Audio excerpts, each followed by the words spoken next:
Hello everyone, welcome to our another vlog. কোনো এক ছুটির দিনে সে বলল, চলো আজ আমরা দুজন রিক্সায় করে ঘুরি।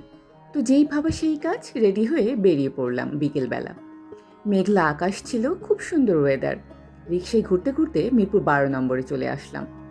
ওখানে বেস্ট বাইয়ে একটু ঢুকলাম, কারণ আমার একটা সেলফ দরকার ছিল। বেস্ট বাইয়ে আসবো আর যা ভেবে আসবো শুধু সেটা নিয়ে চলে যাব, এটা কখনো হয় না। এসেই এই জুস পটটা খুব পছন্দ হয়ে গেল, আর আমার কাছে দামটাও রিজনেবল মনে হয়েছে মিনিসোচে।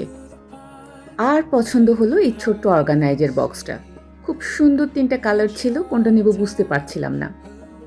পরে অবশ্য পিচ কালারটা নিয়েছিলাম। ও প্রথমে রাগ করছিল যে তুমি এতগুলো সবসময় যখন আসো তখনই নিয়ে যাও, কিন্তু আমার জেদের কাছে হার মেনেছে। আর এই জারগুলো খুব সুন্দর লাগছিল দেখতে। মনে হচ্ছিল প্রত্যেকটা জার একদম কাচের, কিন্তু এগুলো কিন্তু কাচের না। কাচের হলে এগুলোর দাম আরও অনেক বেশি হতো। আমি প্রত্যেকটা প্রাইস দেখিয়ে দিয়েছি, আপনারা চাইলে একটু পজ করে দেখে নিতে পারেন। একটার চেয়ে আরেকটা বেশি সুন্দর, এমন একটা অবস্থা। প্রত্যেকটাকে জার দেখতে এত বেশি সুন্দর লাগছিল, বিশেষ করে নিচের এই জারটা অনেক বেশি সুন্দর ছিল। আমি খুব কষ্ট করে নিজেকে রেজিস্ট করছিলাম যে কিছু যেন না নেই। আমার এই কর্নারগুলো ঘুরে দেখতে সবসময় ভালো লাগে, বিশেষ করে মেয়েরা বোধহয় সবাই পছন্দ করে, দরকার থাক বা না থাক এগুলো দেখতে আমার খুব ভালো লাগে।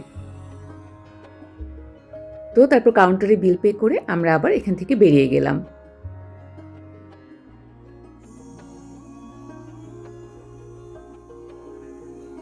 এরপর আমরা যাচ্ছি ডমিনোস পিৎজাতে। ওর ডমিনোসের পিৎজা খেতে ইচ্ছে করছিল কয়েকদিন থেকে, আমাকে বলছিল। তো আজকে যেহেতু বেরিয়েছি তো আমরা ওখানেই যাচ্ছি।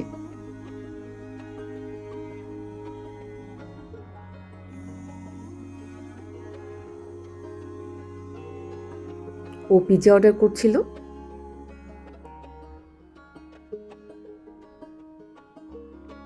পিৎজা আসতে যতটুকু সময় লাগছিল তার ফাঁকে আমার যা কাজ, একটু ছবি তুলছিলাম, ভিডিও করছিলাম। অনেকদিন পর আমরা দুজন বের হলাম। ঈদে বাড়ি থেকে আসার পর থেকে আমরা দুজন একসঙ্গে বের হওয়া হয়নি। তো অনেকদিন পর এভাবে বেরিয়ে ভালোই লাগছিল।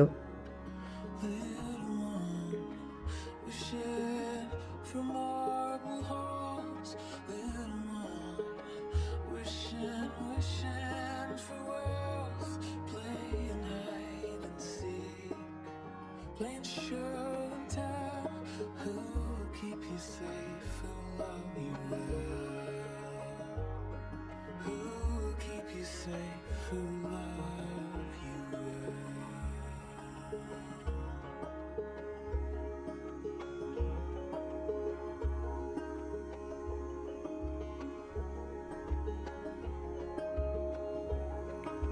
ফাইনালি আমাদের পিৎজাটা চলে আসলো। আমরা খুব বড় পিৎজা অর্ডার করিনি, কারণ এরপর আমরা যাব কেএফসিতে, কারণ কেএফসিতে টোস্টেড টুইস্টার নামে একটা আইটেম অ্যাড করেছে ওরা ওদের মেনুতে।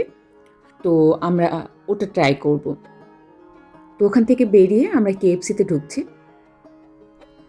কেএফসিতে ঢুকে দেখলাম যে বসার কোনো স্পেস নেই, কারণ সব কটা টেবিল বুকড। বেশ কিছুক্ষণ দাঁড়িয়ে থাকলাম এবং আমরা সেই টোস্টেড টুইস্টারটা অর্ডার করলাম। ওরা পরে অবশ্য আমাদেরকে বসার একটা ছোট্ট অ্যারেঞ্জমেন্ট করে দিয়েছিল, যদিও জায়গাটা কনজেস্টেড ছিল, কিন্তু দাঁড়িয়ে থাকার চেয়ে বেটার ছিল।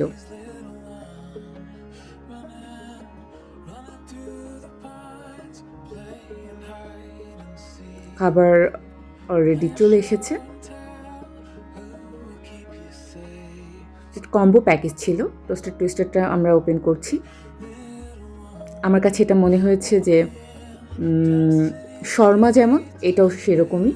জাস্ট শর্মাতে যেভাবে চিকেন দেওয়া হয় এখানে সেভাবে দেওয়া হয়নি। চিকেনটা দেওয়া হয়েছে মানে কেএফসির যে ফ্রাইড চিকেন থাকে সেটাকে ক্রাশ করে এর মধ্যে দেওয়া হয়েছে। সাথে ছিল একটু টমেটো আর হচ্ছে কাঁচা পেঁয়াজ, খুব সামান্য মেয়েও ছিল। আমার কাছে খুব একটা বেশি ভালো লাগেনি। মজা ছিল কিন্তু অতটাও মজা না। তো খাওয়া দাওয়া শেষ করে আমরা বেরিয়ে যাচ্ছিলাম। আর এই বিল্ডিংটা রাতের বেলা দেখতে এত সুন্দর লাগে, বিশেষ করে রাতের বেলাতে। আর এই বিল্ডিংয়ে এতগুলো রেস্টুরেন্ট রয়েছে, প্রায় সব রকম রেস্টুরেন্টই এখানে আছে।